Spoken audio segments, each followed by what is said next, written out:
Picture this. You're standing in your mother's kitchen on Christmas Eve, wearing an apron, flour on your hands, while 25 guests laugh in the living room. Your mother walks in, looks at the empty stove, and smirks. It's only 25 people. Why haven't you started cooking? That was me on December 23rd, 2024. I didn't argue. I didn't cry. I didn't tell her that I run a $4 million company she knows nothing about. Instead, I smiled, untied my apron, and booked a one-way ticket to Miami, leaving behind an empty kitchen and a Christmas dinner that would never be cooked. I'm Lily Sefton, 37 years old, and this is how I finally stopped being my family's maid. If you're watching this, please subscribe and let me know where you are watching from. 15 years ago, on my first Christmas as an adult, Christmas 2009. I was 22, fresh out of college with a communications degree and no job prospects. The economy had just collapsed, and I was living in my childhood bedroom in Denver, sending out resumes that disappeared into the void. My parents' house smelled like pine needles and cinnamon that December evening. Mom had decorated every corner with garlands, candles, and those porcelain angels she collected. 15 guests were coming for Christmas dinner: aunts, uncles, cousins, and a few of Dad's business associates. "Lily, you're handling dinner," Mom announced while arranging flowers in the dining room. She didn't ask, she informed. I looked up from my laptop, where I'd been drafting yet another cover letter. "The whole dinner? For 15 people? Sarah has finals to study for, she can't be distracted." My sister was 18, a freshman at the University of Colorado. She was lounging on the couch, scrolling through her phone, definitely not studying. "I have job applications to finish," I said carefully. "There's a marketing position at—" "Job applications can wait." Mom's voice carried that familiar edge, the one that meant the conversation was over. "This is family. Family comes first." That was the first sign I was being treated differently. Sarah got exemptions, I got assignments. I spent the next 2 days in the kitchen. I roasted a 12-pound turkey, made mashed potatoes from scratch, prepared green bean casserole, cranberry sauce, dinner rolls, and 2 pies. I set the table, polished the silverware, and arranged the centerpiece. When guests arrived on Christmas Eve, I was still in the kitchen, wearing an apron stained with gravy. Dad stood in the living room with a glass of scotch, introducing Sarah to his business partner, Harold Thompson. "This is my youngest, Sarah. She's studying marketing at CU, going to take over the company someday." Harold shook Sarah's hand warmly. "Following in your father's footsteps. That's wonderful." I walked past them carrying a platter of appetizers. Dad glanced at me, then turned back to Harold without a word. That was the second sign. Sarah was introduced as the future. I was invisible. "Who made these?" Harold's wife, a woman named Grace, picked up a stuffed mushroom. "These are incredible." "That's just Lily," Mom said, waving her hand dismissively. "She has time for cooking, no job yet." Grace gave me a sympathetic look, but I was already retreating to the kitchen. The pattern repeated every holiday after that. Thanksgiving, Christmas, Easter, my parents' anniversary dinners, birthdays. I was always in the kitchen or setting up or cleaning afterward. Sarah was always at the table, charming guests, being showcased. By 2012, I'd started my own event planning business. I called it Stellar Events. I was good at coordinating logistics, managing vendors, creating experiences. I'd learned those skills in my parents' kitchen, ironically enough. But when I mentioned it to Mom, she barely looked up from her magazine. "Event planning? Like birthday parties for children?" "Corporate events, actually. Product launches, galas, conferences." "That's nice, dear. Can you pick up dry cleaning on your way home?" She never asked about it again. Neither did Dad. Neither did Sarah. So I stopped talking about it. For 12 years, I built stellar events in silence. I landed my first major client in 2014, a tech startup that paid me $8,000 to organize their launch party. By 2018, I had 5 employees and an office in downtown Denver. By 2022, I was managing events for Fortune 500 companies. But when I visited my parents, I still wore jeans and a plain sweater. I drove my old Honda instead of my new Audi. I never mentioned the 23 employees on my payroll or the $4.2 million in revenue we generated in 2024. Why? Because they never asked. And I was tired of offering information that would be dismissed. Last Thanksgiving, November 2024, was particularly humiliating. I'd just closed a deal with a major hotel chain worth $600,000. I was exhausted, but satisfied, flying high on professional success. Then I walked into my parents' house and Mom handed me an apron. Turkey needs basting every 30 minutes. I made a schedule. 23 employees reported to me. I negotiated contracts with CEOs. I'd been profiled in 3 industry publications, and my mother handed me a basting schedule. I took the apron. I basted the turkey. I served dinner to 18 people while Sarah talked about her stressful job as marketing director at Dad's company, a position she'd been handed, not earned. "Sarah's doing incredible work," Dad said proudly. "Revenue is up 12% this year." I could have mentioned that my company's revenue was up 31%.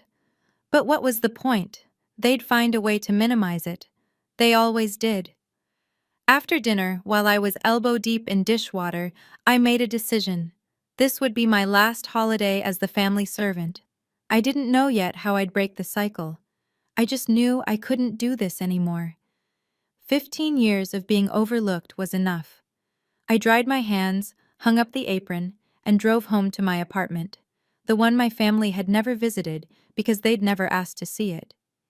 2 weeks later, on December 22nd, my phone buzzed with a notification that would change everything. It was an email from Victoria Caldwell, CEO of Meridian Holdings, December 22nd, 2024, 9:47 a.m. I sat in my corner office at Stellar Events, watching snow drift past the floor-to-ceiling windows. The Denver skyline glittered in the winter sun, and my desk was covered with vendor contracts, seating charts, and a half-finished cup of coffee. Marcus Rivera, my CFO and closest friend, knocked on the glass door. He was 51, silver-haired, and had the calm demeanor of someone who'd seen every crisis and survived them all. He'd mentored me since 2015, when Stellar was just me and a laptop. "You need to see this," he said, sliding his tablet across my desk. I looked at the screen. An email from Victoria Caldwell, CEO of Meridian Holdings, a hospitality and real estate conglomerate worth $3.8 billion. Subject: Partnership Proposal, Exclusive Event Services, 2025. I read it twice to make sure I wasn't hallucinating. Meridian Holdings wanted to sign an exclusive contract with Stellar Events. All their corporate functions, client dinners, product launches, and investor galas for the entire year. They'd reviewed our portfolio, spoken to our references, and conducted due diligence. The proposed contract value, $2.1 million. "This is real?" My voice came out steadier than I felt. Marcus nodded. "I called their legal team to confirm. It's real, but there's a catch." There was always a catch. "Victoria Caldwell wants to meet you in person before signing. She doesn't do business with people she hasn't looked in the eye." Marcus paused. "The meeting is scheduled for December 24th, 11 a.m., at their headquarters in Miami." December 24th, Christmas Eve. "Can we reschedule?" I asked. "Victoria is leaving for Switzerland on the 26th. She won't be back until mid-January." Marcus leaned forward. "Lily, if we don't sign by December 24th, they're moving to their second choice. Lux Affairs has been pitching them for months." Lux Affairs, my biggest competitor. They'd been trying to poach my clients all year. I understood the stakes now. This wasn't just a contract, this was a statement. Meridian Holdings was the kind of client that opened doors. Their endorsement would mean referrals to their partners, their investors, their entire network. It would mean expansion into the Florida market. It would mean stellar events becoming a national name instead of a regional one. And if I lost this to Lux Affairs, the industry would notice. Clients would wonder why Meridian passed on us. Momentum would shift. The reputation I'd spent 12 years building could start eroding. There's something else, Marcus said. He pulled up another email on the tablet. Victoria mentioned your Forbes feature. I scrolled down. There it was, a line that made my breath catch. I was impressed by your profile in Forbes's 30 Under 40 Event Entrepreneurs list. Your approach to sustainable event design aligns with Meridian's values. I look forward to meeting the woman behind stellar events. The Forbes article had come out in October.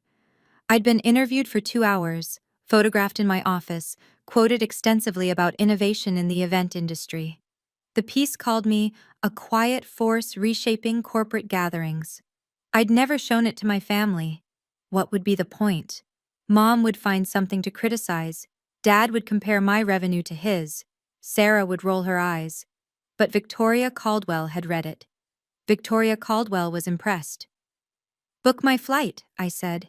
Marcus was already typing.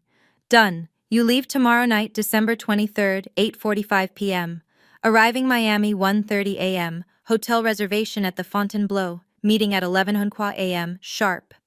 I nodded, feeling the familiar mix of excitement and anxiety that came before every big deal. But this time, something else churned beneath the surface. My phone buzzed. A text from Mom. Call me. Important. I stared at those 3 words. In my experience, important from my mother meant one of 2 things. Someone was sick, or she needed something from me. Given that I hadn't heard about any illness, option 2 seemed likely. I should have ignored it. I should have focused on the biggest opportunity of my career. But 15 years of conditioning doesn't disappear overnight. The daughter in me, the one who still craved approval, who still hoped that this time would be different, that daughter picked up the phone. I pressed call. Mom answered on the first ring. Finally, she said. I've been trying to reach you all morning. It was 10:15 a.m. She'd sent one text. What's going on? I asked, keeping my voice neutral. Christmas plans have changed. Sarah's friends are joining us this year, 25 people total. 25 people. A number that would have excited me professionally, a number that terrified me personally. That's a lot, I said carefully. Which is why I need you here early tomorrow. Cooking, decorating, the works. Sarah's too busy with work. And there it was. I gripped my phone tighter. Through the glass wall of my office, I could see Marcus watching me with concern. Mom, I can't. I have a business trip. A business trip? On Christmas? It's important. I'm flying to Miami tomorrow night. She laughed. Actually laughed. Miami? For what? Some little party you're organizing? Some little party. $2.1 million. The biggest contract of my career. It's a significant client meeting. Lily, please. We both know your freelance work can wait. This is family. There it was again. Family. The word she weaponized whenever she wanted something.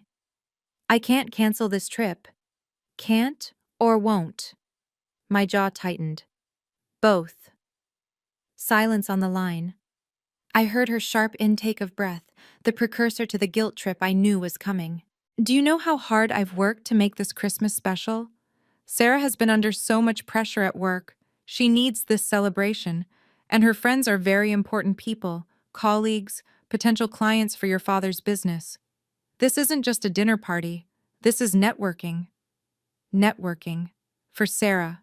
For Dad's business. Never for me. Mom, I understand, but you're being selfish. Her voice turned cold. You always have been. Sarah gives and gives to this family, and you can't even cook one meal? I closed my eyes. 15 years of these conversations. 15 years of being told I was selfish for having boundaries, selfish for having a life, selfish for existing outside their narrow expectations. My answer is no. What did you just say? I said no. I won't be there tomorrow. I won't be cooking dinner for 25 people. I have a meeting that cannot be rescheduled. Mom's voice dropped to a hiss. What meeting could possibly be more important than your family? A contract worth over $2 million. The line went silent. For a moment, just a moment, I thought maybe she'd heard me. Maybe she'd finally understand. Then she laughed again. Dismissive. Cruel. $2 million? Lily, honestly, where do you come up with these fantasies? You plan little corporate parties. You're not some big business mogul. Something cracked inside me. Not broke. Cracked. A fissure that had been forming for 15 years finally split open. You don't know anything about what I do. I know enough. I know you're 37, unmarried, with no real career. I know you've wasted years on this hobby while your sister built an actual future. And I know that when family needs you, you're never there. Each word landed like a slap, calculated, precise, designed to wound. Marcus stood up from his desk, watching me through the glass. He'd heard enough of these calls over the years to recognize the pattern. I'm going to Miami, I said quietly. You can figure out the dinner without me. If you walk out on this family, don't bother coming back. I should have felt devastated. Instead, I felt something unexpected. Relief. Goodbye, Mom. I hung up. For a long moment, I just sat there, phone in hand, staring at the Denver skyline. My heart was racing, but my mind was strangely calm. Marcus appeared in my doorway. You okay? She wanted me to cancel Miami, to cook dinner for 25 people on Christmas Eve. He shook his head slowly. And when you said no? She told me not to bother coming back. Marcus walked over and sat in the chair across from my desk. He'd been with me since the early days, when Stellar was a dream and a spreadsheet. He'd watched me build something real while my family dismissed it as a hobby. Lily, I've known you for 9 years. I've seen you negotiate million-dollar contracts. I've seen you manage crises that would break most people. You are one of the most capable executives I've ever worked with. He paused. But when it comes to your family, you become someone else, someone smaller. I looked away. He wasn't wrong. This is the moment, he said. You can keep shrinking yourself to fit into their expectations, or you can choose your own path, but you can't do both. My phone buzzed. A text from Sarah. Mom's crying. Thanks a lot. You really couldn't put family first for one day? So selfish. I typed back. I have work commitments. Her response came instantly. Work? What work?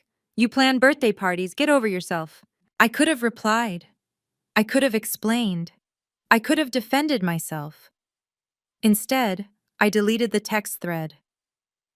Book the flight, I told Marcus. I'm going to Miami. He nodded, already heading for the door. Then he paused. Lily? You're making the right call, for what it's worth. It was worth a lot.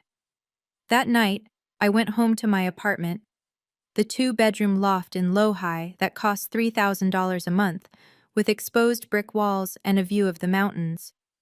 The apartment my family had never seen because they'd never asked. I packed a carry-on, professional clothes for the meeting, comfortable clothes for the plane, my laptop, contracts, presentation materials. And one more thing, the October issue of Forbes with my face on page 47. I didn't know why I packed it. Maybe as proof, maybe as armor, maybe just to remind myself that I wasn't crazy, that I had built something real. At 8:45 p.m. on December 23rd, my plane lifted off from Denver International Airport, climbing through snow clouds toward Miami. Below me, my family was probably sitting in the living room, furious at my absence. Let them be furious, I had a contract to sign. The flight from Denver to Miami takes about 4 hours. I spent most of it reviewing the Meridian contract, making notes in the margins, preparing for every possible question Victoria Caldwell might ask. But around midnight, somewhere over Texas, I pulled out the Forbes magazine. The cover featured a tech CEO I didn't recognize. But on page 47, there I was. A full-page photo of me standing in my office, arms crossed, the Denver skyline behind me. Lily Sefton, The quiet force behind stellar events. I read the opening paragraph for the 20th time. In an industry dominated by loud personalities and flashy self-promotion, Lily Sefton has built a $4 million event empire through meticulous attention to detail and an almost preternatural ability to anticipate client needs. I don't believe in showing off, Sefton says from her corner office in downtown Denver. I believe in showing up. The article detailed our growth trajectory, our client retention rate of 93%, our expansion into sustainable event practices. It quoted 3 CEOs who called me indispensable and the best in the business. And my family had no idea it existed. I'd considered showing them for about 5 minutes. Then I imagined Mom's response, probably something about how the photo made me look tired, or how I should have worn more makeup, or how Sarah's friend had also been in a magazine once, and it wasn't that big a deal. So I kept it to myself. I tucked the magazine back into my bag as the plane began its descent. The lights of Miami sprawled below like scattered diamonds, and I felt that familiar pre-meeting adrenaline kick in. My phone buzzed as we taxied to the gate. A new email from Victoria Caldwell, sent at 11:47 p.m. Subject: Contract Namjar MH 2024-1223, Final Signing. Dear Ms. Sefton, just confirming our meeting tomorrow at 11 a.m. Please bring 2 forms of identification for notarization. Our legal team will have the final contract ready for signatures. I've attached our standard NDA and preliminary terms. If you have any questions, my assistant can be reached at the number below. I look forward to meeting the woman behind stellar events. Best regards, Victoria Caldwell, CEO, Meridian Holdings. I saved the email. Then I took a screenshot and saved that too. Proof. Documentation. The habits of someone who'd learned that words mean nothing without evidence. The Fontainebleau was everything I expected. Art Deco elegance, ocean views, a lobby that whispered money. I checked in at 2 a.m., collapsed into a king-sized bed and slept for 6 hours. When I woke on December 24th, I had 11 new text messages, 4 from Mom, 3 from Sarah, 2 from Dad, 2 from unknown numbers that were probably relatives I didn't want to talk to. I didn't read any of them. Instead, I showered, dressed in my best charcoal suit, and reviewed my notes one more time. At 10:30 a.m., I took an Uber to Meridian Holdings headquarters, a glass tower in Brickell that reflected the December sun like a beacon. The receptionist checked my ID and handed me a visitor badge. Ms. Caldwell is expecting you, 40th floor. The elevator ride felt endless. My heart beat against my ribs. This was it, the meeting that could change everything. But as the elevator climbed, my phone buzzed again. This time, a call from Sarah. I declined it. Another buzz, a voicemail. Against my better judgment, I listened. Lily, it's Sarah. Mom is having a meltdown. None of the caterers will come on Christmas Eve. Surprise, surprise. Dad's calling in favors, but no one can help. Victoria Caldwell is supposed to be at our dinner tonight, and we have nothing to serve. This is your fault. If you had just... I stopped the voicemail. Replayed one sentence. Victoria Caldwell is supposed to be at our dinner tonight. I stared at my phone as the elevator dinged. Victoria Caldwell, CEO of Meridian Holdings, the woman I was about to meet, was going to my parents' house for Christmas dinner. How was that possible? The elevator doors opened onto a marble foyer. A woman in a navy dress approached with a professional smile. Ms. Sefton, Ms. Caldwell is ready for you, right this way. I followed her down a corridor lined with awards and photographs. My mind was spinning. Victoria Caldwell knew my parents, or at least she'd been invited to their dinner, which meant she knew Sarah, or Dad. Someone had connected them, probably through business circles. Denver wasn't that big in certain industries. Did Victoria know I was Richard Sefton's daughter? Did she know that the family she was visiting tonight was the same family I just walked away from? The assistant opened a door to a corner conference room. Floor-to-ceiling windows offered a panoramic view of Biscayne Bay. A long table dominated the space, legal documents spread across its surface. And at the head of the table stood Victoria Caldwell. She was in her early 50s, silver-haired, with the sharp eyes of someone who'd built an empire from nothing. She wore a cream blazer and pearl earrings. Her handshake was firm. "Ms. Sefton, it's a pleasure to finally meet you." "The pleasure is mine, Ms. Caldwell." She gestured to a chair. "Shall we get started? I have a flight to Denver this afternoon." Denver. My stomach tightened. I sat down, opened my folder, and prepared to sign the most important contract of my career. While trying not to think about what would happen when Victoria Caldwell arrived at my parents' house tonight, before I tell you what happened next, I want to pause and ask you something. Have you ever been overlooked by your own family? Have they ever dismissed your success, ignored your achievements, made you feel invisible? If yes, type 1 in the comments. If you've ever stood up for yourself and set boundaries, type 2. And please, if you want to see what happened when Victoria Caldwell walked into my parents' house, hit that like button and subscribe. Now, back to the story. The contract signing took 45 minutes. Victoria Caldwell was thorough. She reviewed every clause, asked pointed questions about our capacity, our vendor relationships, our contingency protocols. I answered each one with the confidence of someone who'd spent 12 years preparing for this moment. At 11:52 a.m., we both signed contract number MH 2024-1223.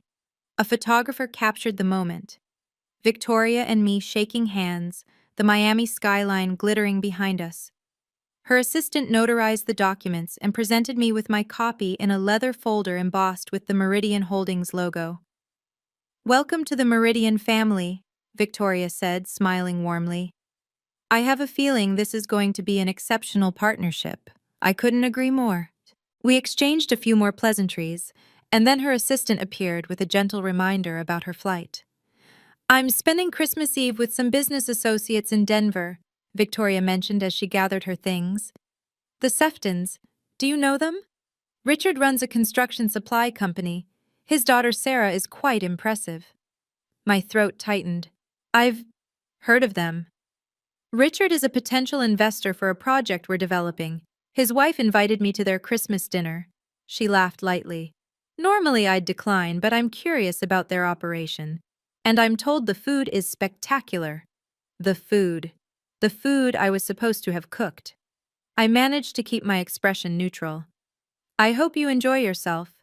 Victoria paused at the door, studying me with those sharp eyes. "You know, there's something familiar about you, Ms. Sefton. The name, perhaps. Any relation to the Denver Seftons?" This was the moment. I could have told her. I could have explained that Richard and Margaret were my parents, that Sarah was my sister, that I'd spent 15 years being their unpaid caterer while building the company she'd just invested $2.1 million in, but I didn't. "It's a common name," I said instead. Victoria nodded, seemingly satisfied, and left. I sat in the empty conference room for a long time after she was gone, the signed contract heavy in my hands. She didn't know. She had no idea that the spectacular food at the Sefton Christmas dinner was supposed to have been prepared by me, the woman she'd just signed a major contract with. She didn't know that the family she was about to visit had spent years dismissing my work as a hobby, my career as a joke. And tonight, when she arrived at my parents' house and found no dinner prepared, no caterer hired, no magical spread appearing out of nowhere, what would happen then?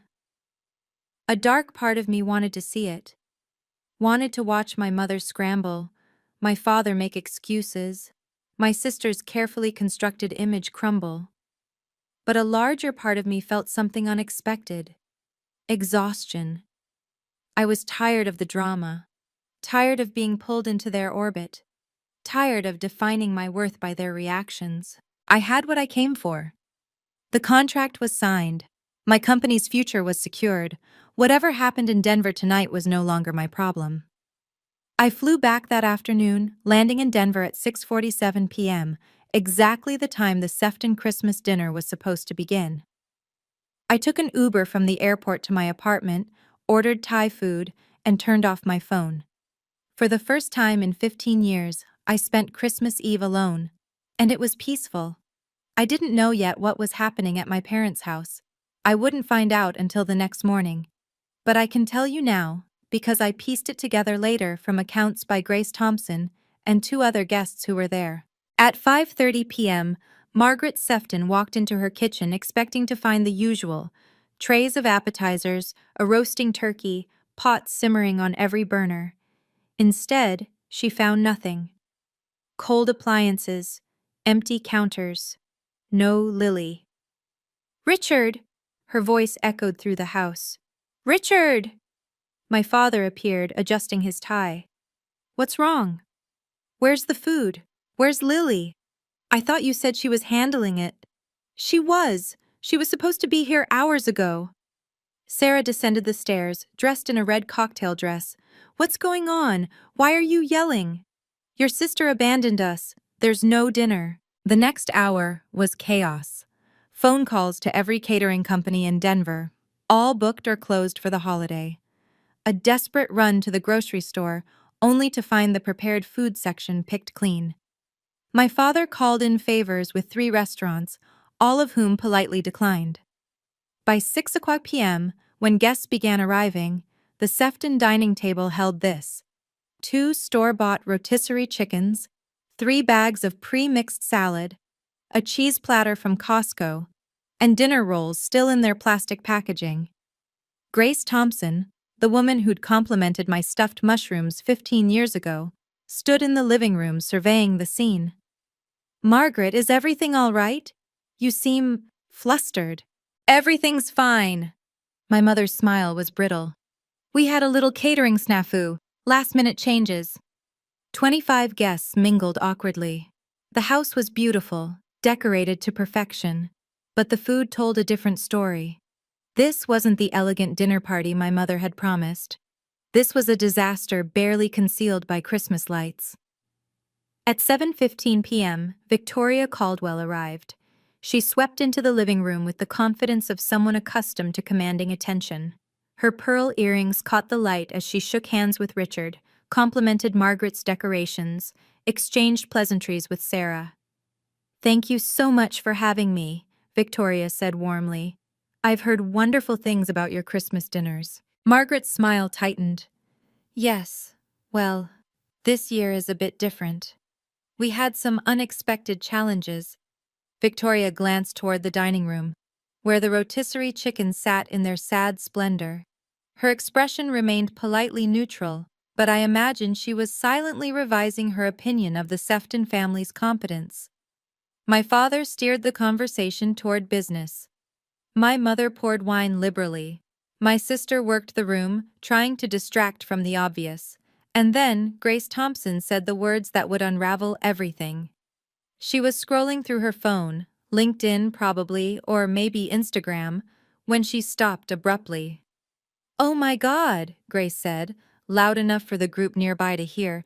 "Richard, Margaret, come look at this." She held up her phone, showing a LinkedIn post that had been published just hours ago. A photo of Victoria Caldwell shaking hands with someone. A caption that read, "Thrilled to announce our partnership with @Stellar Events and the brilliant Lily Sefton. Looking forward to an incredible 2025. Hashtag Meridian Holdings, #event planning, #Forbes, under 40. Grace looked up at my parents, confusion evident on her face. "Wait, Lily Sefton? Isn't that your daughter?" The room went quiet. Not completely. There was still background chatter, Christmas music playing softly, the clink of glasses. But in the circle around Grace Thompson, silence fell like a curtain. My mother stared at the phone screen, her face draining of color. My father leaned in, squinting. "What is this? Some kind of mistake?" "That's Lily," Grace said, zooming in on the photo. "You're Lily, shaking hands with Victoria Caldwell, in what looks like a very fancy office." Victoria Caldwell herself stepped forward, peering at the post. Her expression shifted: recognition, then surprise, Then something I can only describe as delighted amusement. Lily Sefton, Victoria said slowly. Your daughter is Lily Sefton, the founder of Stellar Events? Margaret's mouth opened, closed, opened again. Yes, Lily is our daughter, but I don't understand. What is Stellar Events? Victoria laughed, a genuine, warm sound that cut through the tension. Margaret, Stellar Events is one of the most successful event planning companies in the Rocky Mountain region. I just signed a $2.1 million contract with them this morning. $2.1 million. The number hung in the air like a grenade. Richard went pale. 2 million? That's more than our company's annual profit. Your daughter has built something remarkable, Victoria continued, seemingly unaware of the devastation she was causing. I read her profile in Forbes last October. Absolutely inspiring. Her approach to sustainable event design is years ahead of the industry. Forbes? Sarah's voice cracked. Lily was in Forbes? Grace was already searching on her phone. Oh yes, here it is. October issue. Lily Sefton, the quiet force behind Stellar Events. There's a whole article. She turned the screen so everyone could see. A photo of me in my corner office, arms crossed, looking directly at the camera. Professional, confident, successful. Everything my family had convinced themselves I wasn't. More guests drifted over, drawn by the commotion. Soon a crowd had formed, passing phones back and forth, reading excerpts aloud. It says she has 23 employees. Her company did over $4 million in revenue this year. This quote is incredible. I believe in showing up, not showing off. My mother stood frozen in the center of the chaos, her carefully constructed Christmas falling apart around her. Why didn't she tell us? Margaret whispered, more to herself than anyone. Perhaps, Victoria said gently, you didn't ask. The silence that followed was devastating. Grace Thompson, the same woman who'd been coming to Sefton Christmas dinners for 15 years, spoke next. You know, Margaret, I always wondered about Lily. She was always in the kitchen, always working, and you barely mentioned her. Whenever I asked about her, you changed the subject. Other guests nodded, murmuring agreement. She seemed so capable, Grace continued. Remember those stuffed mushrooms she made years ago? Best I ever tasted. I should have known she'd do something with that talent. Richard's business partner, Harold Thompson, stepped forward. Richard, I had no idea your daughter ran a $4 million company. Why on earth didn't you tell me? We could have done business together. My father had no answer. Oh. Sarah, meanwhile, had gone from pale to red. She clutched her wine glass like a lifeline, her perfect hostess facade crumbling. She never said anything, Sarah muttered. She never told us. She just let us think she was— Let you think what? Victoria asked, one eyebrow raised. That she was unsuccessful? Unimportant? That her work didn't matter? Sarah's mouth snapped shut. Victoria Caldwell surveyed the room with the calm assessment of a CEO who had just solved a puzzle.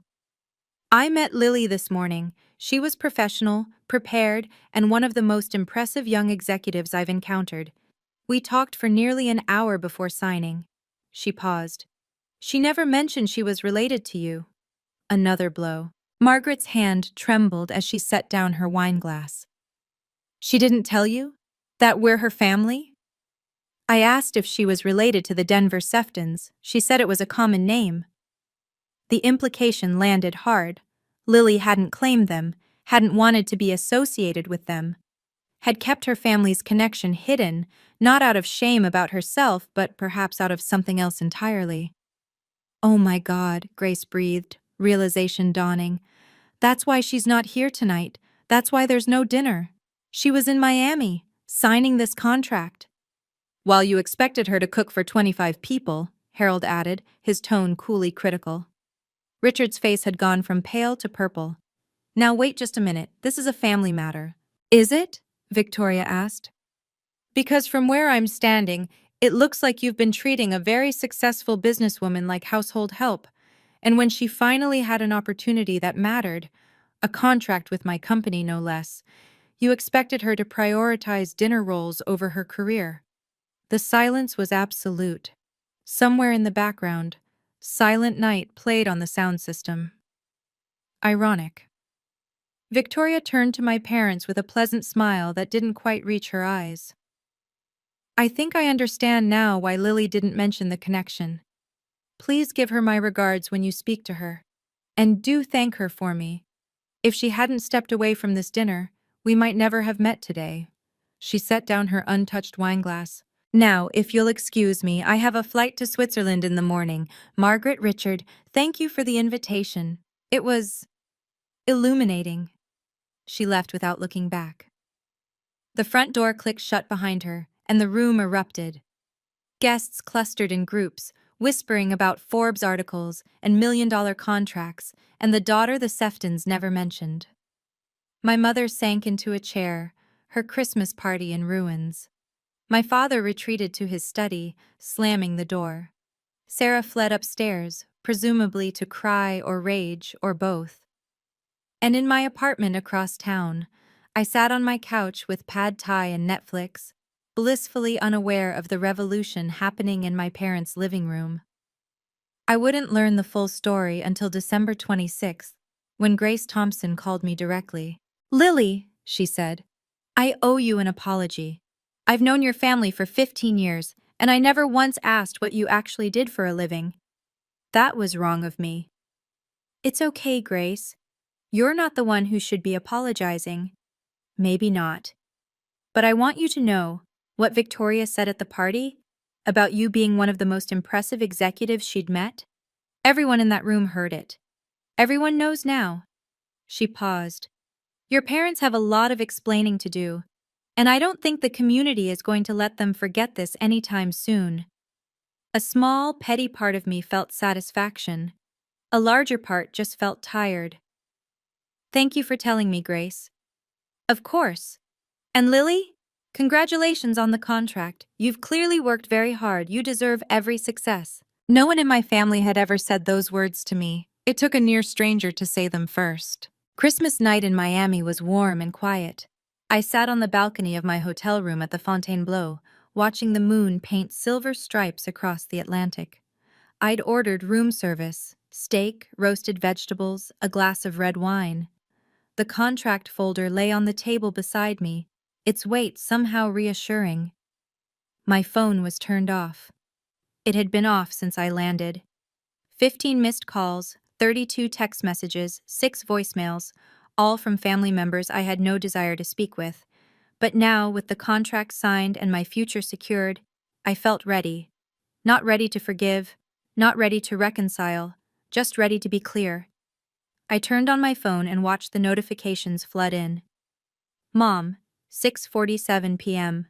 Call me immediately." "Mom, 7:23 p.m. Lily, this is serious. Victoria Caldwell knows about you." "Mom, 8:15 p.m. How could you humiliate us like this in front of everyone?" "Mom, 9:02 p.m. Please call. We need to talk." "Sarah, 7:45 p.m. Are you kidding me right now?" "Sarah, 8:30 p.m. You let us look like idiots in front of 25 people." "Sarah, 10:17 p.m. Mom is having a breakdown. Are you happy?" "Dad, 9:45 p.m.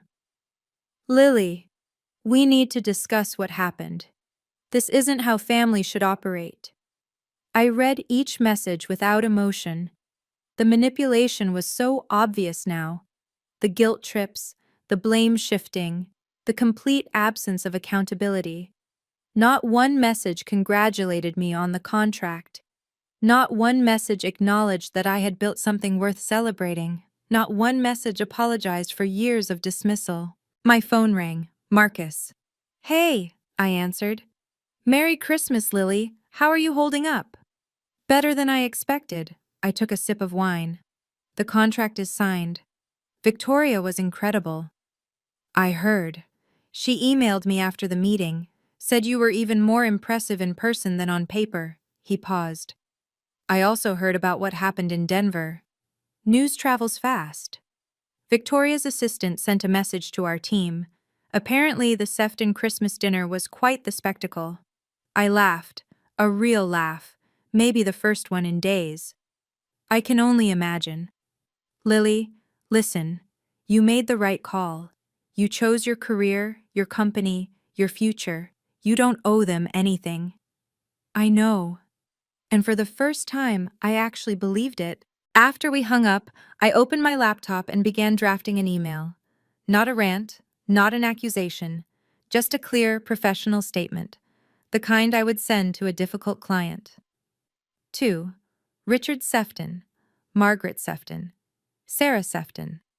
Subject: regarding Christmas and going forward. I typed slowly, choosing each word with care. I signed a contract with Meridian Holdings today for $2.1 million. This is why I was not at Christmas dinner. For 15 years, I have cooked and cleaned for every family gathering while my career was dismissed as a hobby.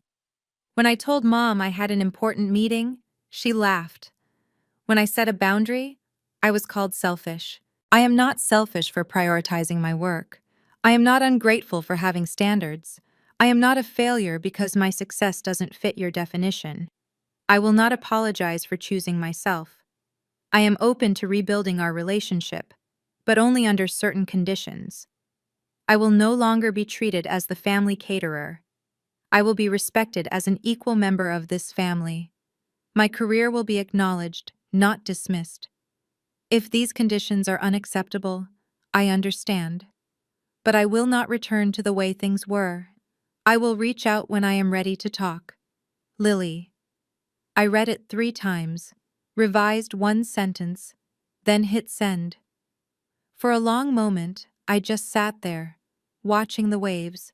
No one replied that night. I didn't expect them to. They needed time to process, to realize that the daughter they'd overlooked had outgrown their expectations entirely. Marcus had been right. This was a turning point. But not just professionally, personally. I finished my wine as the moon rose higher over Miami Beach. Tomorrow, I would fly home. I would walk back into my office as the CEO who had just landed the biggest contract in Stellar Events history.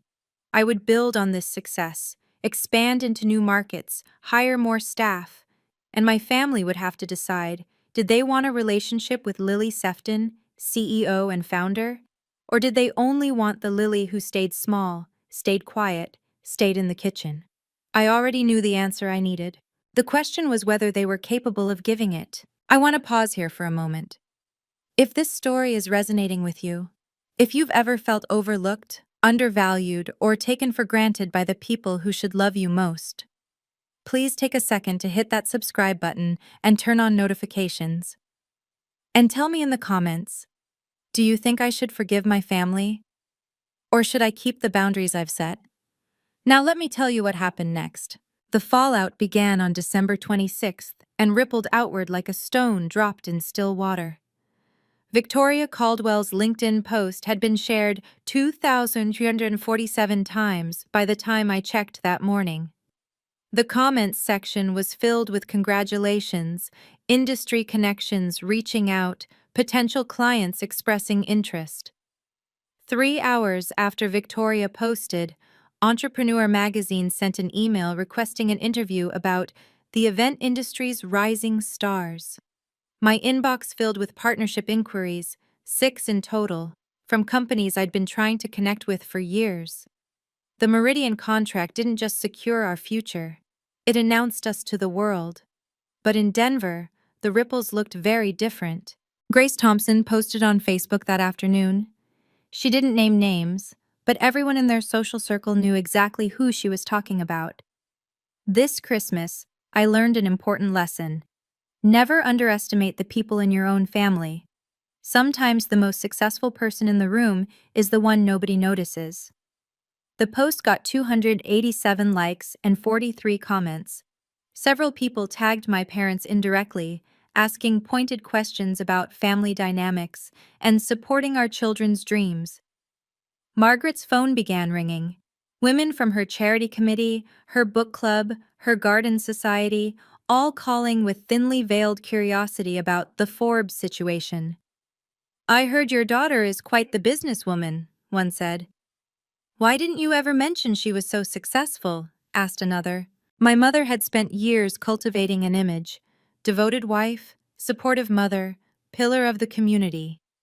That image now had cracks. My father faced his own reckoning. Harold Thompson, Grace's husband and Richard's longtime business associate, called on December 27th. "Richard, I've been thinking about that expansion project we discussed. I'd like to bring in an event planning partner for the launch celebration." "Of course," my father said, likely sensing an opportunity. "Who did you have in mind?" "Lily's company, Stellar Events. I saw her Forbes profile. Very impressive." Silence. "I was hoping you could make an introduction," Harold continued. "I'll reach out to her directly, of course, but I thought family connections might help." My father, who had never once introduced me to a business contact, who had spent 15 years treating my career as invisible, was now being asked to facilitate an introduction. "I'll see what I can do," he said. But Harold didn't wait. He found my business email and sent a formal inquiry that afternoon. I responded within 2 hours with a proposal. Richard Sefton wasn't the gatekeeper anymore. Sarah's situation was more complex and more satisfying, if I'm being honest. She had spent months cultivating a relationship with Meridian Holdings, hoping to position Dad's company as a supplier for their Denver developments. She'd attended networking events, sent strategic emails, positioned herself as the family's business ambassador. None of it mattered now. On December 28th, Sarah reached out to Victoria Caldwell's office requesting a follow-up meeting about potential partnership opportunities. Victoria's assistant responded with a polite but firm message. "Ms. Caldwell's schedule is fully committed through Q1. For future inquiries, please direct your correspondence to our standard vendor application process."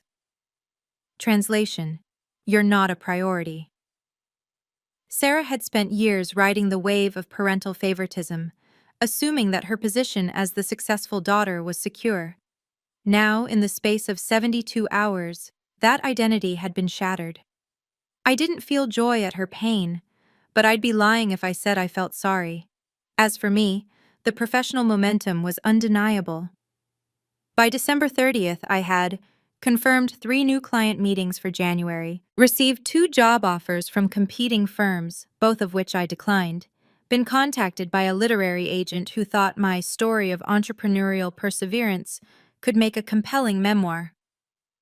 Projected a 35% revenue increase for 2025 based on the Meridian contract alone. Marcus summarized it perfectly during our video call that morning. "Lily, you've been working toward this moment for 12 years. Every late night, every difficult client, every sacrifice, it led here. You deserve this." I believed him. Finally. But the most surprising development came from an unexpected source. On December 29th, a letter arrived at my apartment.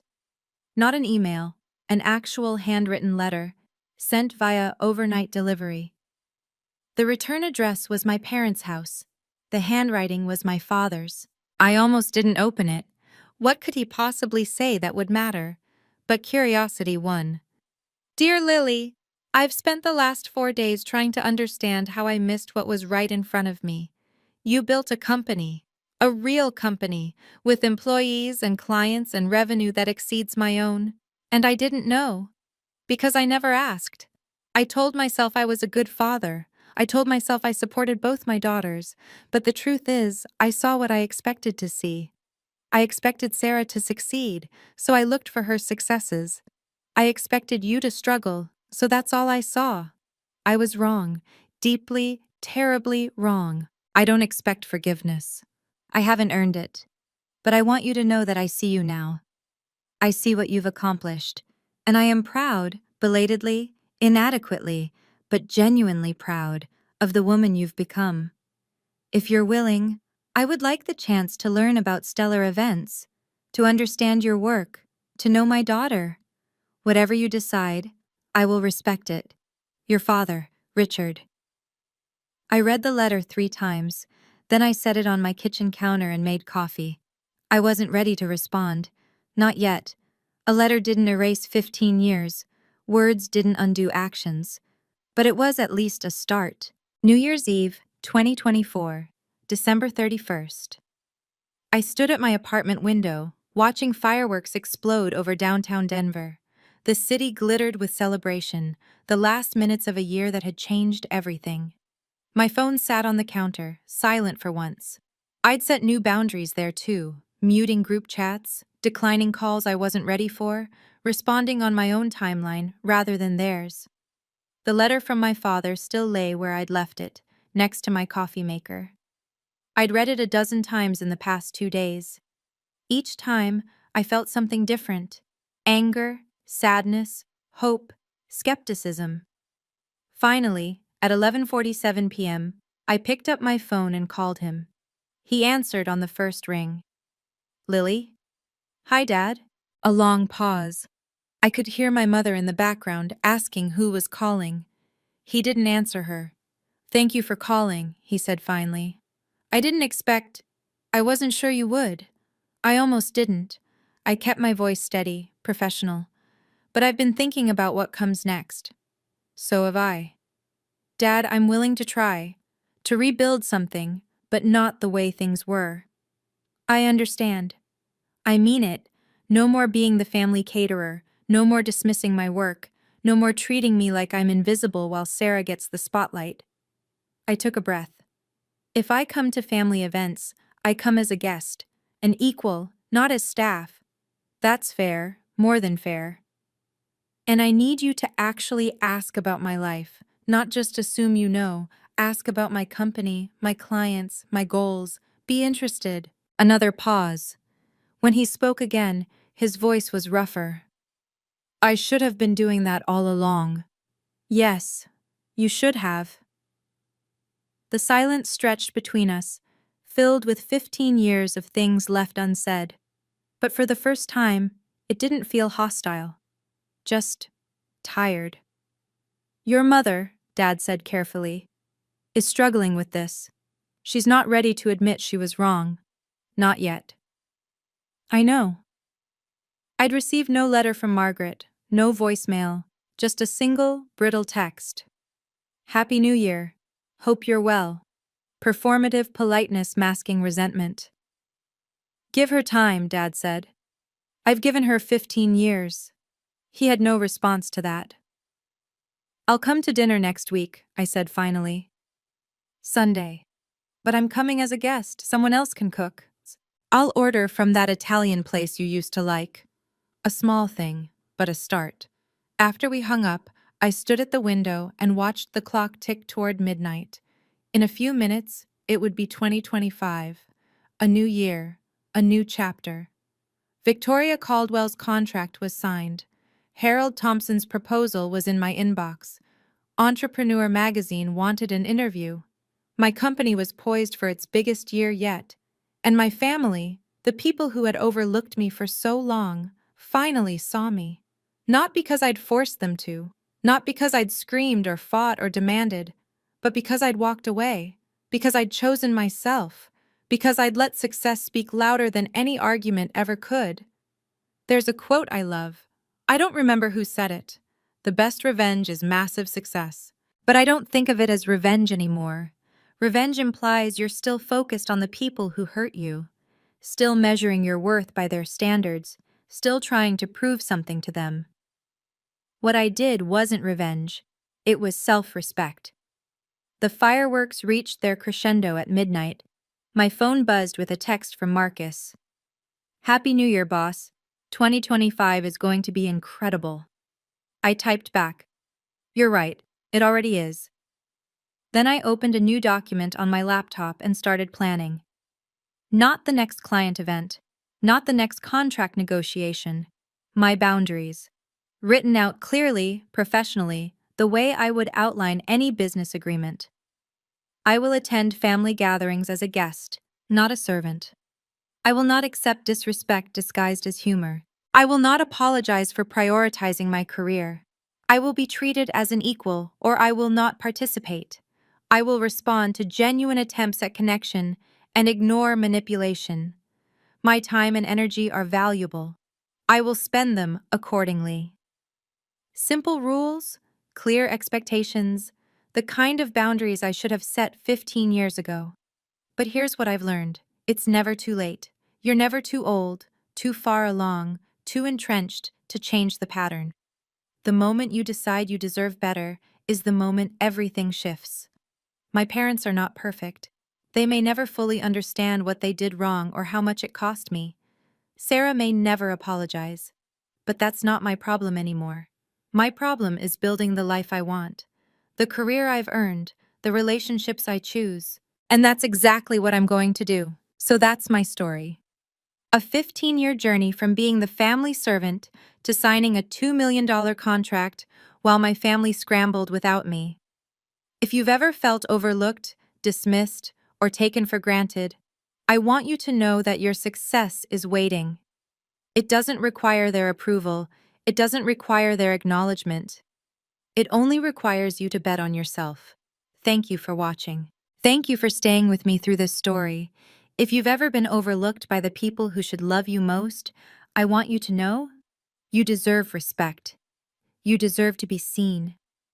Please subscribe to this channel and check the description for more stories about setting boundaries and finding your worth. And leave a comment telling me, have you ever had to choose yourself over family expectations? Until next time.